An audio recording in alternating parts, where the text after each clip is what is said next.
Hey everybody, I'm Rahul Alim from Custom Creatives, and today we have a very, very special guest. His name is David Bishop. He is the authority in developing effective leaders worldwide. He's the former president of Sony Pictures Entertainment and the former president and CEO of MGM Entertainment Group. He oversaw over $3 billion for Sony, and he grew revenues from $300 million to over $1 billion for MGM. He coaches some of the world's best executives that exist from Netflix, Google, IMAX, and Amazon, and he's here with us to share all of his knowledge so we can all become more effective leaders today. David, thank you so much for being here. I really appreciate it. My pleasure. Thanks for having me. Yeah, of course, my pleasure. So why don't we kick things off and tell us a little bit about yourself and what you're up to now, Sure. and what the David Bishop group is doing. Yeah. So, my background, as you mentioned, is in entertainment, and even goes further back than that. I started this journey wanting to be in what was then called the record business, where there were actually record stores and physical records, and I started in the back room of a record store, just outside of Philadelphia, and worked my way up to manager, and around that same time, there was this idea of home video starting to develop. So, What year was this, by the way? well, I guess I started on the journey in the mid '70s. So, and along the way, I finished my degree part time. So I was working full time and finished my undergraduate, and then did my MBA. Actually, in between, after the retail experience, I moved to working in independent record distribution. So I worked for a company that distributed Arista Records and Motown Records and A&M. And so I started to notice that all these studios started to pick off my friends who were in the record business. And so I had a friend who was at Columbia Records, and he moved to MGM in New York and got a promotion. So he reached out to me and asked me to interview for the job, and was fortunate enough to get it. And then it was, I think it was in part that I had a passion for this business, and also I was caught up in that wave, of being at the right place and at the right time, which is really, really important for any career advancement. It's kind of a combination of luck and hard work. Right? Sure. So I quickly became vice president of sales, and then we ended up moving out to California. So that now we're in the mid '80s. So how big is the company at this time? Well, I would say our revenues when I got here were probably 100, 200 million. It was a rapidly growing business, but relatively small to the peak that the industry grew to over time. So and then eventually I became president of that division globally, and that's where we were able to grow the business from the $300 million that you talked about to the $1 billion. Wow. So when you were growing up, did you ever think you're going to be this big of a mogul? You're considered a mogul. There's not so many people who have managed two multi-billion-dollar companies to the successes that you've grown them. So obviously, when you were growing up, did you think, I'm going to be running $2 billion companies and I'm going to do what I love? No. So where I grew up, I actually grew up in an inner city in Camden, New Jersey, and I was a street kid. I was playing stickball in schoolyards and selling water ice on the corner during the summertime, so no, it was very much a progression over time. Where you get to a point and you'd say, oh yeah, I'm at this point, and you look a little bit further and you say, well, I can do that. and then you get to that point, so it's almost like a step ladder, if you will, where you see the next rung, and you just take the chance to and have the confidence to move forward. So going from like the inner city, was there a lot of like temptation to kind of take one route versus another route? Like, were your friends like did they all follow a good path, or? Some of them did, Yeah. and we, there's a group of us that used to hang out, and I mean, it was literally this this sandwich shop in East Camden called Cozy Corner, and we were the Cozy Boys. Awesome. and so the Cozy guys still get together like once a year. So we've definitely lost people along the way, and there were friends of mine that went the drug route, and a couple of them died, and I'm happy to say the few that I thought were really on a bad path are definitely in recovery and have made real meaningful progress and impact on others in their lives. Right. So I mean, I'm so glad to hear that, just because everybody has like the same opportunity. Whether you're from an inner city, a good family, you're always going to have trials, tribulations, and environment. Yeah. And you can always change the environment. Yeah, yeah. So, like, did you play any sports or instruments or anything growing up? Yes, both, not at the same time. Okay. But yeah, I played all sports growing up, maybe with the exception of soccer, because Right. that wasn't Thing back then. that wasn't a U.S. thing back then. But yeah, I played little league baseball and what was called midget league football and basketball. So I pretty much stayed active that whole time.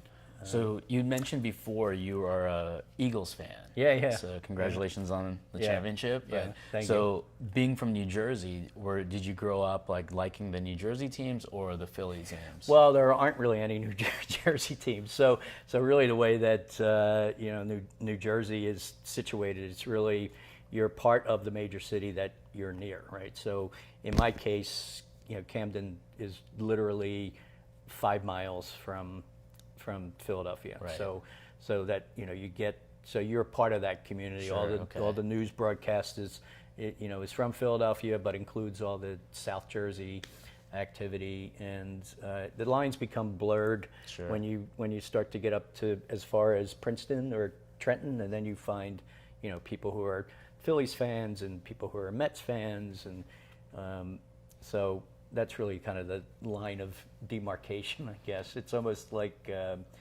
New Jersey is two separate states Right. in a way, right? So the New York Jets, they're Jersey based, or they're Well, both the Jets and the Giants play in New York? They play in North Jersey, so Okay.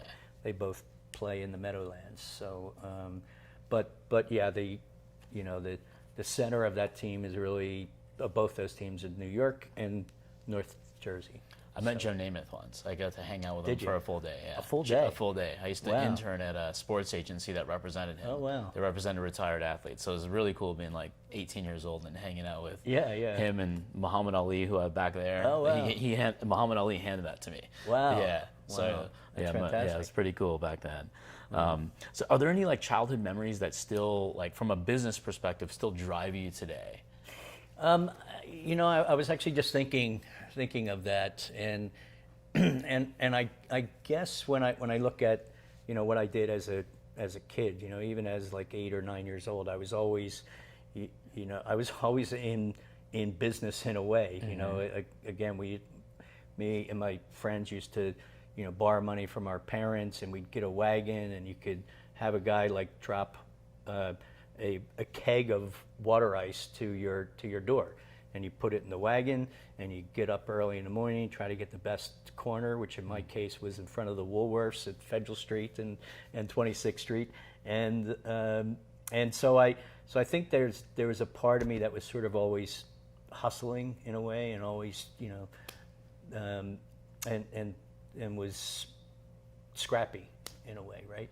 And so maybe that that habit came with me Sure. through my career. So I was always kind of looking for the next thing, the next level of innovation, you know, trying to beat some really worthy competitors in the marketplace. So. Is there anybody from like your childhood, or even after your childhood, any individual, a person that had a big impact on your life, whether it's family or friends or even somebody you don't even know that had an impact? Yeah, I'd say, and it's almost an unrelated thing to business, but I remember a third grade teacher that I had, Miss Kaya, and we didn't talk about the music part, but there was actually, you know, growing up, I was always singing, and still do. Right? Okay. And play. Are you gonna sing for us? I'm not. Okay. I'm not. I will spare the audience. Okay. And it's a hobby. I chose to write career path. Yeah. But at any rate, she kind of saw that in me, and you know, when I was 8 or 9 in third grade, and would have me sing with her. She was a really good singer, and sing harmony with her in front of the whole class, you know. Wow, and that's cool. and I think that was sort of an opening for me, or you know, it just helped instill some courage and some confidence that I think I didn't have before that. Right. And actually, I was just recently Googling her so that I could find her and actually thank her Right. for that, you know, because who does that? Who goes back to their Right. second grade teacher or third grade teacher? But Definitely. unfortunately, I couldn't find her. So if you're out there, Miss Kaya, We're gonna Thank find you. you. We're gonna find you with this video. No, it's funny you bring that up because I had a teacher that was from San Diego State. He was doing some kind of credits for class, and Yeah. he taught chemistry. And I couldn't comprehend the class for the life of me. Yeah. His name was Mr. Marinoff. So I tried, and he was always cool. He'd go to the same gym we went to, Yeah. and he only was there for 1 quarter, which is about 3 months in high school. Yeah. And I Googled him, and now he's a motivational guy. Speaks. He was a TEDx cool. speaker. So I haven't reached Wow. out. Actually, Mr. Marinoff, I'm going to reach out to you at some point. You don't remember me. It was like over 20 years ago, but it was awesome. He was a super cool guy. yeah.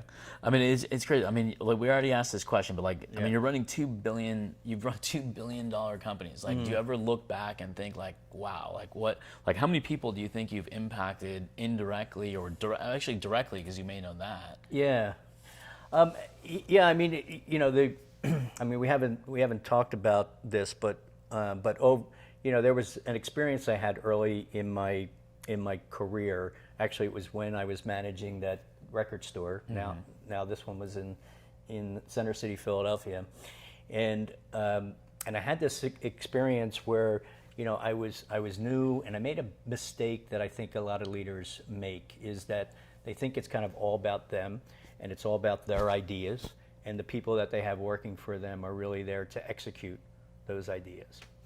And I, early on, so I was in my early or mid-20s, I guess, I had that attitude with my staff of probably 25 or 30 people. And the regional manager came in for her regular visit, and I was up in the office, which had a glass so you could see out into the store. And I noticed as she walked into the store, every single employee went up to her and said something, walked away. Somebody else came up, said something, walked away. By the time she got to the back of the store and walked up the stairs to my office, she said, "Well, I just talked to every one of your employees, and they all hate you." And I was just like devastated. You know, it's one of those things. You know, many of us have blind spots. You know, Sure. we don't realize what the behavior that we're exhibiting and the effect that it has. Well, that one like hit me, Right. and hit me hard. And you know, from that day, I started to realize that the best way to run an organization is to really constantly get feedback from your employees. Right? It doesn't mean that everything is up for a vote, right? Sure. But you want ideas to come from anywhere, and you want people to know that that they're part of innovation, that they're part of growing the business, and I adopted that through my career. So so as I got older and got more responsibility, I started to have a goal that the people that work for me, I want this to be the best experience that they've ever had in their business. So that put a lot of pressure on me to deliver on that that goal. But I kept reading, I kept trying new things, and ultimately I think largely we got there. We got there as a team, to the point that the people at MGM still have reunions and still get together, even though that experience is like, I'd say 15 to 20 years ago. They still look at that as as a real, a genuine experience where they all accomplished something and they all collaborated together. So so making everybody feel good about the whole overall goal of the company's direction. Yeah, and I know you wanted to talk about this, but that's really kind of a critical thing. Is you really want to have organizational alignment, right? You want an overarching goal. Why do you get up in the morning as a team, as an individual, to come to work? What's your central purpose? And then as a leader, you want to reflect back how they're doing in achieving that goal, but you largely want to step back and let them really accomplish that goal on their own. So it's really a delicate balance. So going back to that moment where this woman comes into your office and says everyone hates you, how did you go from that actually motivated you, and probably was, like you mentioned, a pivotal point in your career? Yeah. Like, how did you go from not having inner anger and saying I do this and lash out back, versus internalize and saying, you know what, let me take a step back, and this may be correct, and I need to be a team captain versus a commander. Yeah. Well, it wasn't an option to lash back, because Adi Schmidt was a very large woman, and and she would have just kicked my ass. Yeah. So my option was to, only option was to really kind of internalize it, and it did hurt, and I probably went through a series of questions or statements in my mind where I felt it must be them, it's not me. But eventually, I had enough self-awareness, where I had this self-awareness slapped into me by Adi, to know that I had to change. Right. So how do you tell people how to be self-aware? Because so many people don't have that in them. Yeah, it's really hard. I mean, I think ultimately you need some kind of feedback mechanism, right? And that I've always found is a helpful tool to measure employee engagement on an ongoing basis, right? Just not once every 5 years, but at least once a year, and even more, because you want to have have an open dialogue with people, so that you uncover these blind spots in yourself and in other team members that are part of the leadership team, right? So now in the work that I do, when I work with CEOs or emerging executives, I'll do stakeholder interviews, and sometimes it's an online survey that people can speak anonymously and really say what they think, and then when you do that, you start to look for themes of what people say about the leader that you're trying to understand how they can grow more. Right. So it's a combination of understanding their strengths, right? Because you really want to know what the key strength of the leader is, and amplify that. Sure. And also there are some things that get in their way that you want to help them start to eliminate. Right. So like I mean, obviously it's very expensive to have employee turnover, to constantly Yeah. be training things. But Yeah. in the Silicon Valley, when you look at the stats like Facebook, Google, Amazon, I mean, they're taking into consideration every stage of employment from like warehouse workers all the way to the C-level. Yeah. But they have the highest turnovers. Yeah. Like now, you train these people to kind of get to the level of all the way down to the brand new employee that may be making a low wage, all Yeah. the way up to the executive level. Is that part of? Yeah, it's I mean, what we're finding is that that there's a huge amount of revenue loss because of turnover, as you mentioned. You know, I heard a stat just today actually where it's to the tune of $600 billion of That's huge. you know, it's a combination of losing people, retraining people, or just not having people at their maximum productivity. Sure. Right. So and that largely comes from how they feel about themselves and the roles that they have in that company, and it's the ability to be able to speak up, to be part of the team, the ability to have an environment of trust, right? Because you know, there's actually there's a neuroscientist that I know, a guy named Paul Zak, who's local, and he did a study that finds that when people are in an environment of trust, it actually produces a chemical in your brain that makes them not only happier but more effective and Right. more productive in the workplace. Right. So that's really key when you're looking at setting a tone for your team, no matter how big or small it is. They really got to come in and know that they're safe. Sure. Right. And that there's not always somebody out to get them, or if they miss Right. a deadline, they're going to get fired, or if they try something new and they fail, they're going to get fired. Right.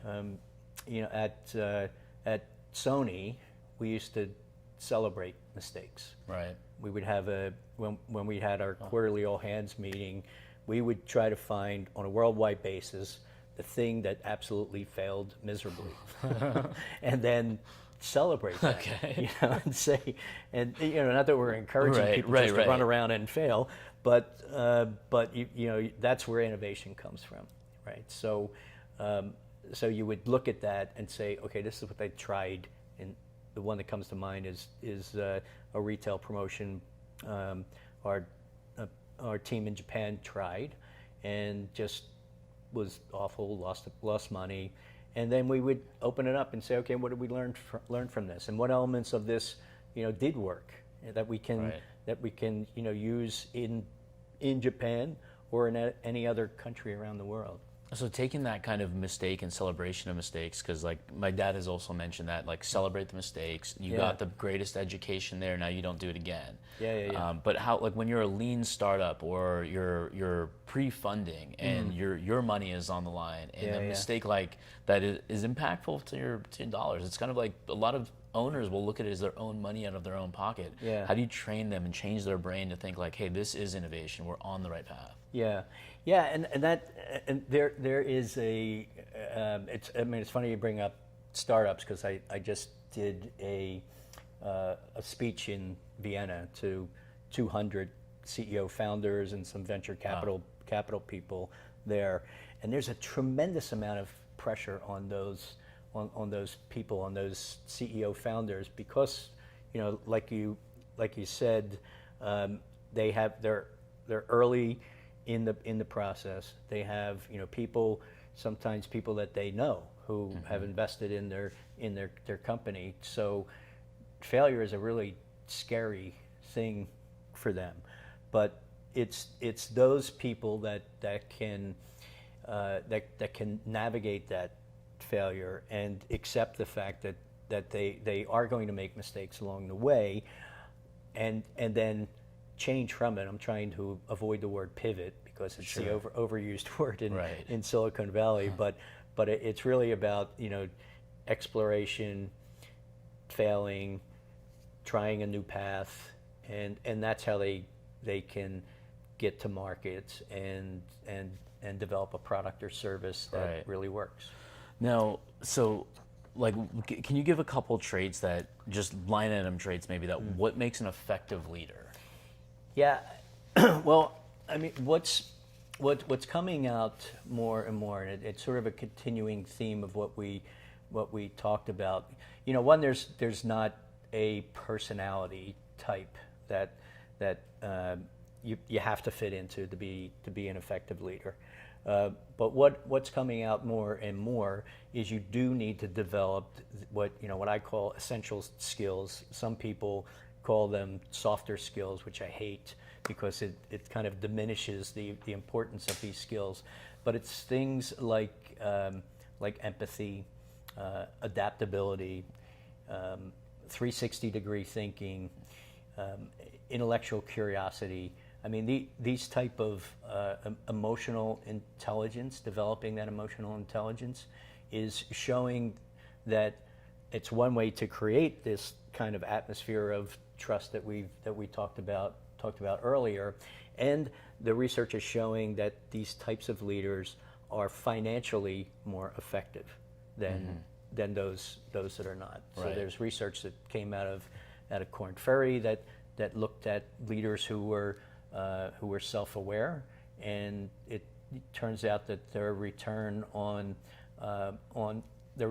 assets is twice as much as those who are not. Wow. Right. Earlier you mentioned you turned to books and educating and self-educating. Yeah, Like, yeah. is there any book that you recommend every leader should always read no matter what? Like one common book?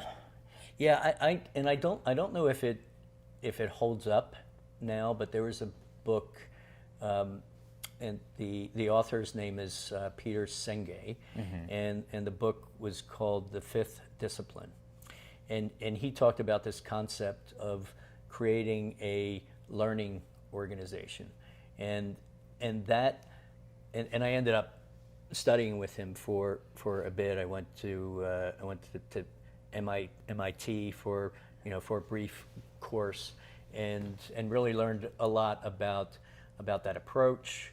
In it, they also talked about systems thinking, which is starting to solve a problem, but look at what the consequences are that could happen from this particular action, and I'd say that whole movement had a pretty profound impact on the way I viewed the business world. Right.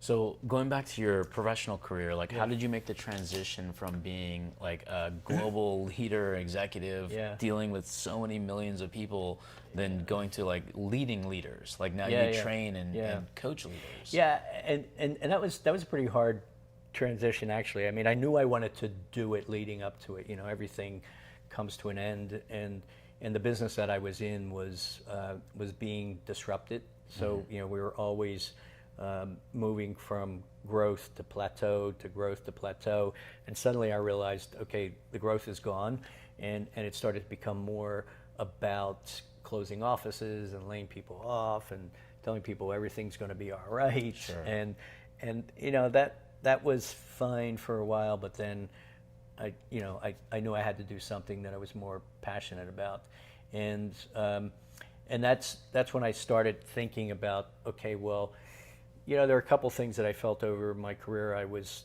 good at, right? One was launching new products, whether because it's always a new movie, but we're also innovating from the clunky VHS technology to DVD, from DVD to Blu-ray, then eventually digital downloads and streaming. So there was And you were involved in this whole transition from all of those different eras. Wow, it's incredible. Yeah, and a couple of them, I was lucky enough to actually help lead. The DVD format. I was president of what was called the DVD group, and there the hardware manufacturers and all the studios were involved in launching that as a concept, as a product, and the same is true for Blu-ray. So at any rate, so I lost the train of thought. Yeah, so that that was one area that I enjoy getting out of bed for. Right. And the other was really developing high performance teams. So when I started to look at this next chapter and said, okay, well, where can I really make an impact? Not just on the industry that I grew up in, but on many industries. Then I started to follow this path. So I actually went back to school to get a graduate certification from Columbia University and start to change the way my mind works, because when you're in a leadership position, active listening is really important, but ultimately you're making the decision, right? So there's a key difference when you're helping a leader become more effective, because you want them to find the solution, right? Because that's the most powerful way. If I could say do this, do that, do this, do that, but it's not really going to resonate with you unless you uncover it. Sure. And then you say, oh yeah, I could fix that if I just did this, or if I just had this habit. So that it. I would say it wasn't an easy transition, but now that I made it, I love it, and I get a great deal of satisfaction seeing people make progress. Sure, no, that's amazing. Yeah. So you mentioned you went back to school. Was this after MGM and Yeah. Sony? Oh yeah. Okay. This is when I left Sony. Okay. And I decided I was going to do this work. I quickly realized that that's an entire industry that big firms have developed expertise around. People like McKinsey and Korn Ferry, who I mentioned before, and the fact that I ran these global organizations was a component, and I still think is a part of that differentiates me in this industry. But I also knew that was a skill set that had to be refined on my part, and there's tons of research and science on how you can help teams and individuals become more effective. So I wanted to dig in and learn that, and I'm still learning, even though I feel like I'm good at it. Yeah. It's one of those things where you're constantly reaching out to learn the next thing, right? Oh, that's great. Yeah. And everybody out there, if you're watching, you're going to want to go to David's website. It's thedavidbishopgroup.com. Yep. And register for the email newsletter. There's 5 strategies to become a more effective leader. It's killer content. I've already signed up myself. I've read it. It's amazing.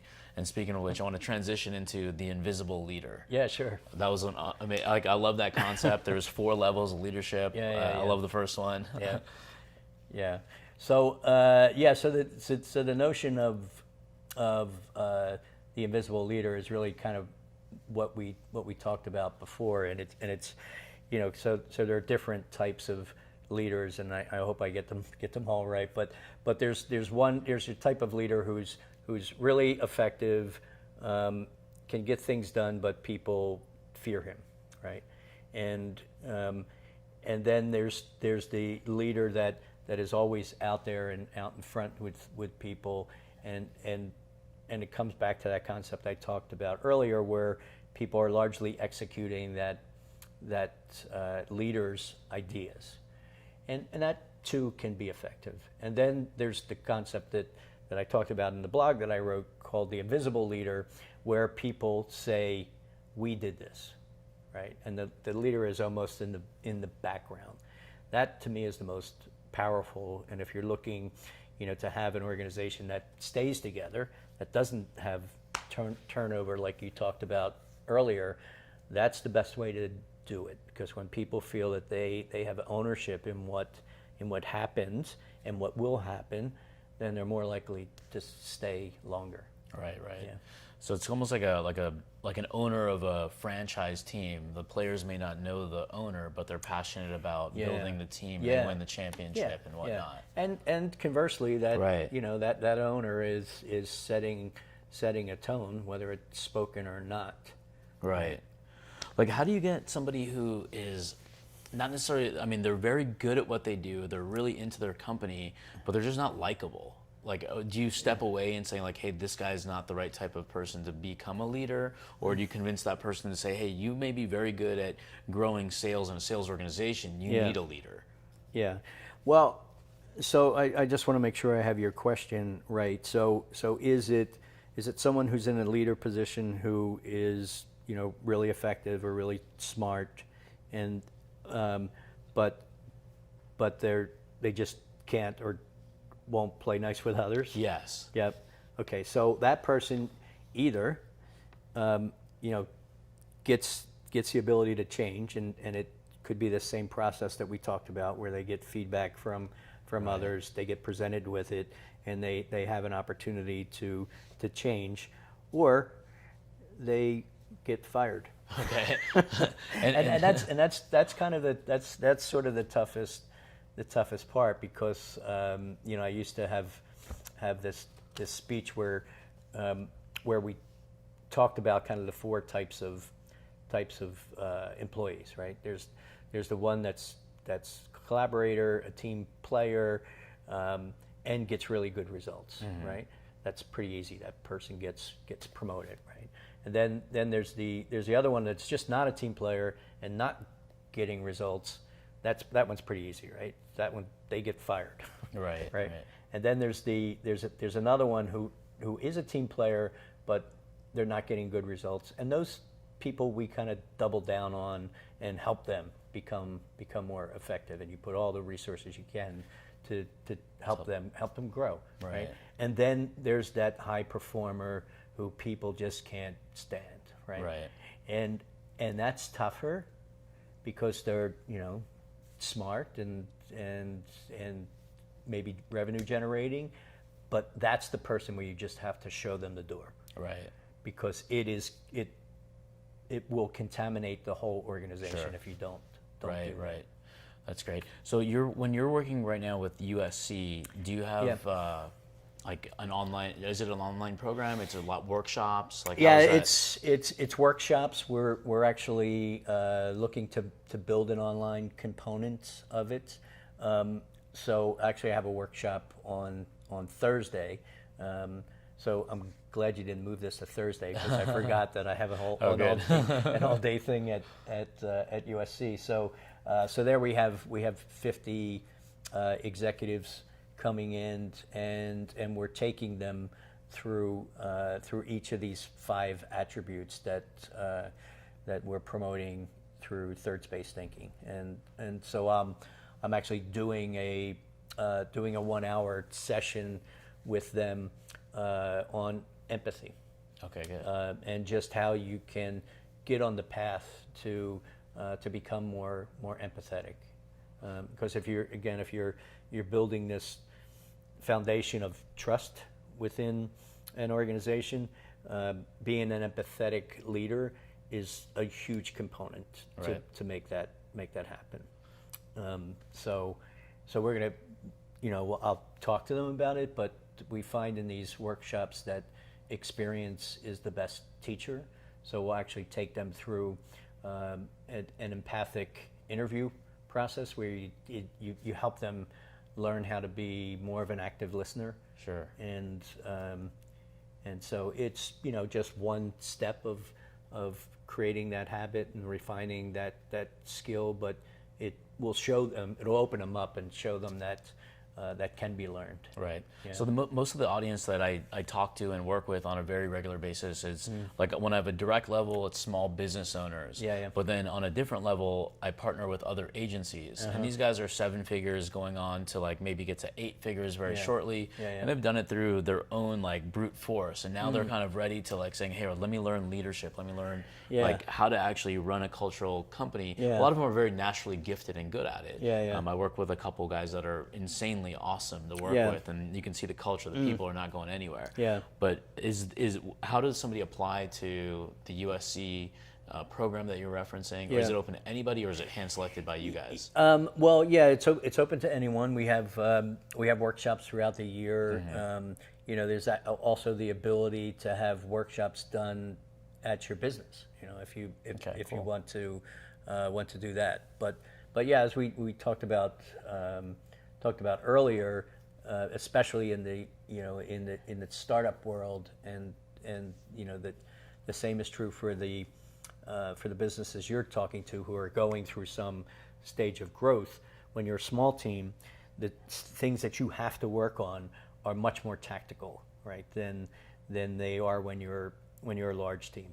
But you can't bring those tactical habits into this growth area, or people are just going to suffocate, right? Sure. Because you're going to be too hands-on. You're going to be over their shoulder, looking at what they're doing. You're going to be doing it themselves, Right. and in the process, you're going to lose the big picture, and you're going to lose the strategic direction or the ability to drive the strategic direction of the organization.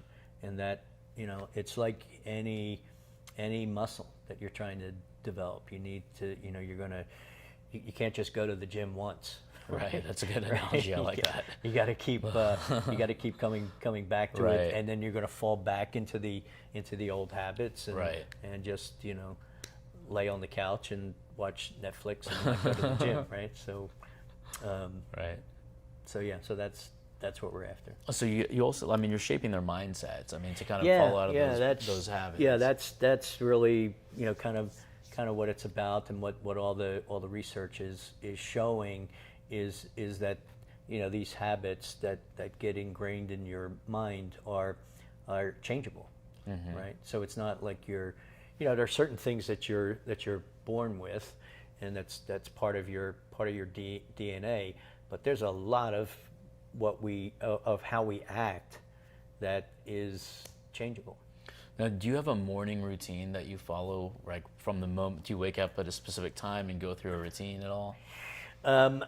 Yeah, personally, you mean? Yeah. So, another element I think in growing emotional intelligence is also meditation, and I've been a closeted meditator for 40 plus years. When I was living back in Camden, I was gone through kind of a troubled time. My father had just passed away, and I kind of crapped out at high school, and was sort of looking for the next thing, and so I learned meditation at that age. But I just very few people knew about it, Right. because I just didn't want all the kind of new agey stuff that was around it, and, Right. and so of course my family knew that I was meditating twice a day, and still do it, but I'm more open about discussing that now, just because it's come into popular culture more. Sure. And they're meditation apps, and everybody, it's almost to the point where people are like, hey, what kind of meditation do you use? Right, right. No, so definitely. so and the science has always been there to say that that people can perform better and get better at life if they Right. just include this the same way they include eating healthy or exercising, right?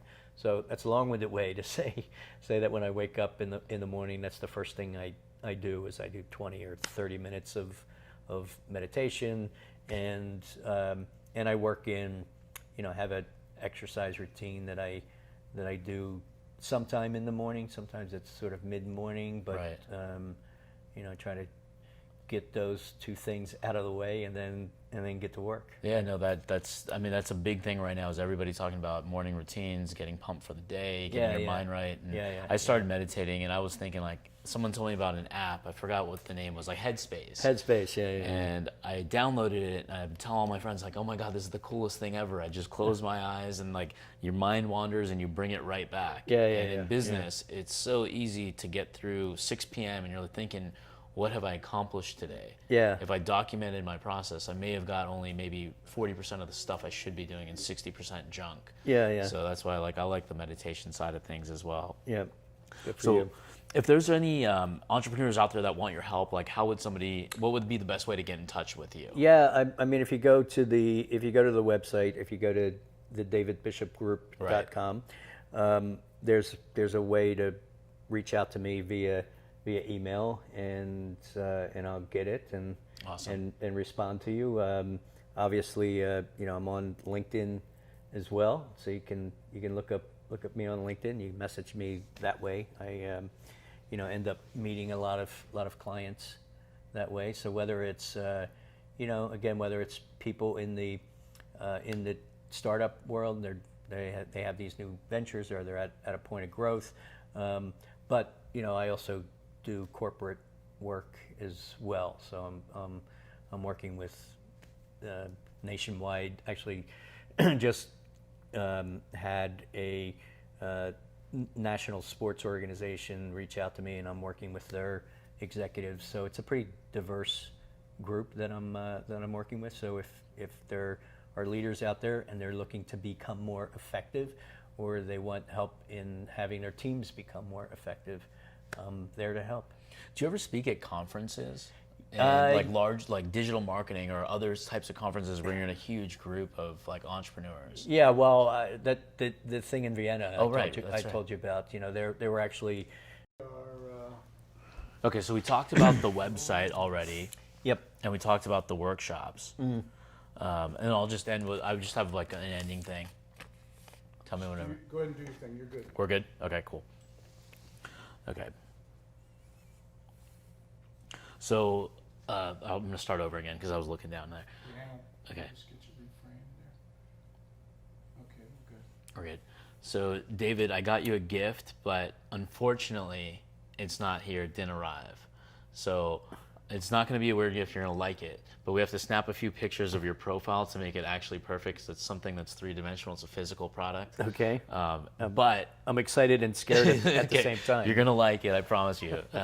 But the only trick is you have to come back one time when it's ready and it's here. It'll be a couple weeks. Yeah. And then would you be open to doing maybe a Facebook Live in a group of entrepreneurs that are like 7-figure plus entrepreneurs, that we can kind of just do maybe like a 30-minute like education about culture, leadership, and whatnot? Yeah, I would love that. Awesome. It sounds like fun. Okay, cool.